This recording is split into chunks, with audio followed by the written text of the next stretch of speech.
Speaking of Leila, I know when you guys met, and also like I like when you get on a good talk, good story, just keep going because I'm not an interviewer. Okay. You know, like it's like I'm more excited about this because like you're a business guy, I'm a business guy, and I'm just curious about like how you did it, what did you do? But when you met Leila, I remember you guys got married.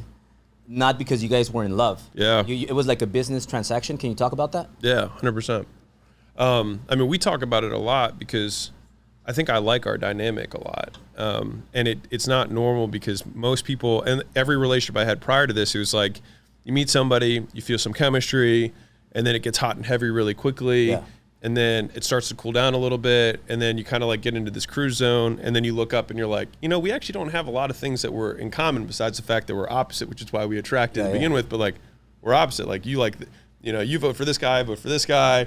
You know, you like these things, I like these things. Like it's just so many differences. And so we had a different experience where like we went on our first date, and we ended up talking about business for 4 hours, and I was like, cool.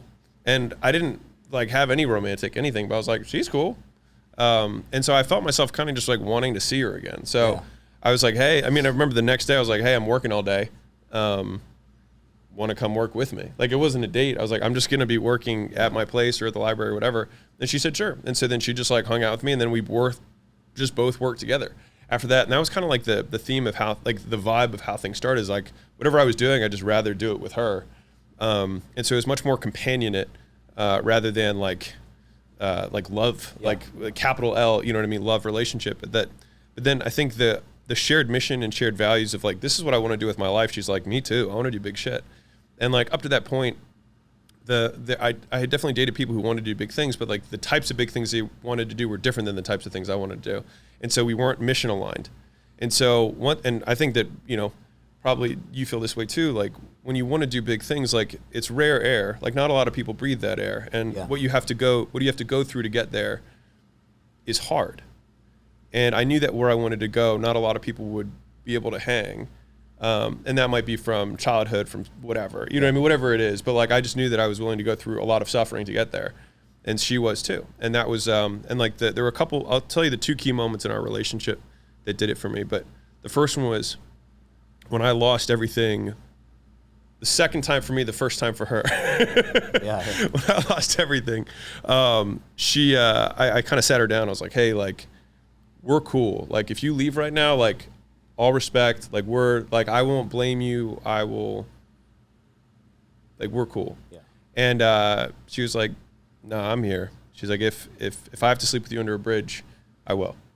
And I remember being like, man, that's awesome. Like, that's really cool that she just like was there, even though I gave her like an out card. And then the second time was we really needed this money to come in.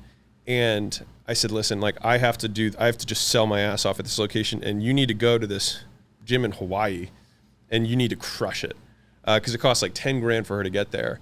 And it was like about the last 10 grand I had. And she needed to do 100,000 in net sales, cash collected in 30 days in order for us to like cover all these bills that were coming in from these other directions. And right before she left, we like took a break because I was like, I was just too stressed out of all these different things that were going on. And she flew out there and she killed it. And she didn't have to. She wasn't technically associated with me anymore. And she could have just left and be like, I'm just going to go back and just do my own thing, whatever. And then when most people would crumble, she just like stood tall and got harder. And that was when I was like, she can go through everything that I can go through. And so it was like those two instances is when I knew that like that she was going to be the person who was going to come with me to where I wanted to go. Thank you for watching, and please subscribe to Driven Channel now to watch the latest videos and catch up on all the podcasts.